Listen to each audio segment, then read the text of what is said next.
Hi, my name's Rick. It's August 12th, 2024. I'm trying to make this video. I'm going to try to talk loud enough this time so that you can hear what I'm saying. This is my third attempt. We'll see what happens. I'm sure you've noticed that things are changing drastically lately, and they've been changing for years. And there seems to be an increase in bizarre weather events, strange things being seen and heard in the skies all around the world, and a change in the things we see entertainers using in their performances to an obviously evil overtone with pictures of Baphomet and upside down crosses plastered everywhere. Not to mention the Paris Olympics and the opening ceremonies this year. I'm not here to name names or point my finger. My only hope is that I can present an explanation of sorts about the things that we see going on around us today and don't know why.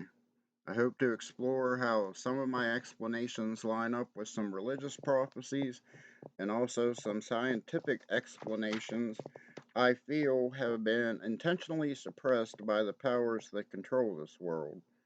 I believe some people will understand the ideas I present already, and for others, I hope we can connect some dots and come to a logical and common conclusion. I want to say now that I do not present any of my ideas as facts. I do not know much, and I have more questions now than I have ever had. So, once again, I do not claim to have all the answers, nor do I understand exactly what all is going on and how it's related. So, I'll be covering these subjects I talk about in this first video more in depth in later videos. This is my first one and an overview of a lot of stuff. So, if you ask Google what will happen if the Earth's poles shift, Google says the continents will lurch in one direction or the other, triggering massive earthquakes, rapid climate change, and species extinction. Google also says the weakening of the magnetic field as it undergoes a complete flip would make the Earth more vulnerable to the effects of solar radiation.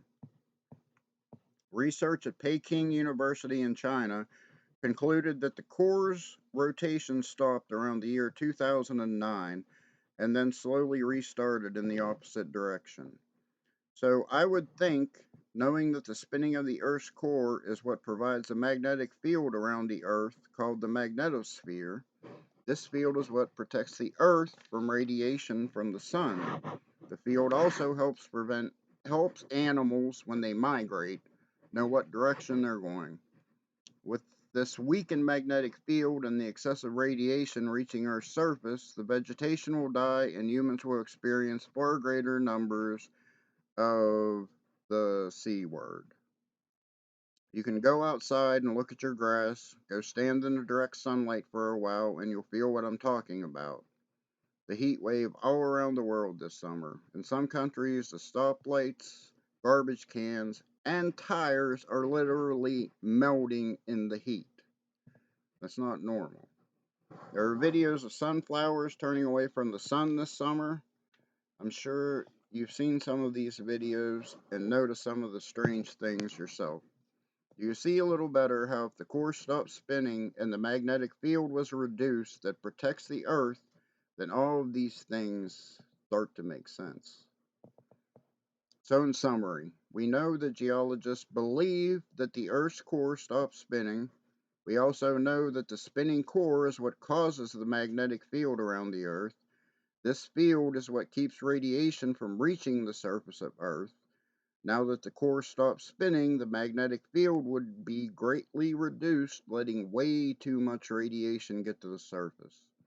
We see videos of tomatoes cooking on the vine, and hear people complain about the sun, and some say there's a fake sun or something this summer because it's so different. Now, I'm not sure if all those conclusions were exactly correct, or if I even used the correct words, but I'm sure you can follow the breadcrumbs and draw your own conclusions. I feel the strange behavior we see in the sea life this year is due to the higher levels of radiation heating up the water and also disorienting the sea animals, because of the magnetic field orientation they've always been used to is now different. Not just animals in the water, maybe your own dogs in your house, you notice this year are going a little crazy.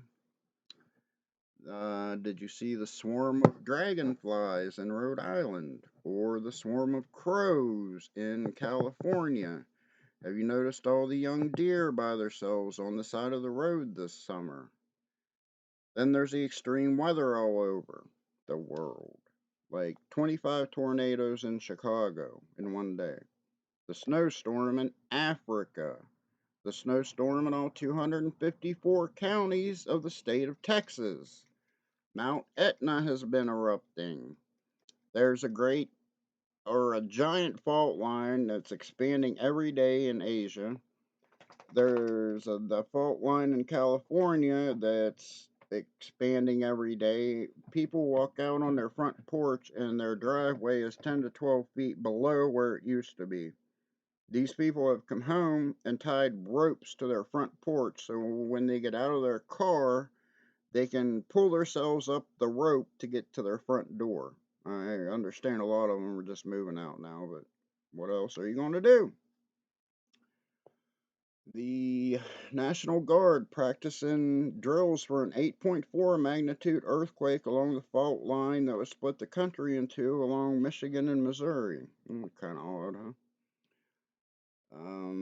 Yellowstone parks having explosions of steam out of the ground that they didn't know about because there's a video of like people walking towards it during a tour. So yeah, there's lots of geological stuff going on this year. It seems like. Does the picture become any clearer now, my friends? I truly hope it does. I'll be back with more videos to explore these topics more in depth and examine more and new information as it comes out every day. So, I hope you enjoyed the presentation. May God bless us all and have a good day.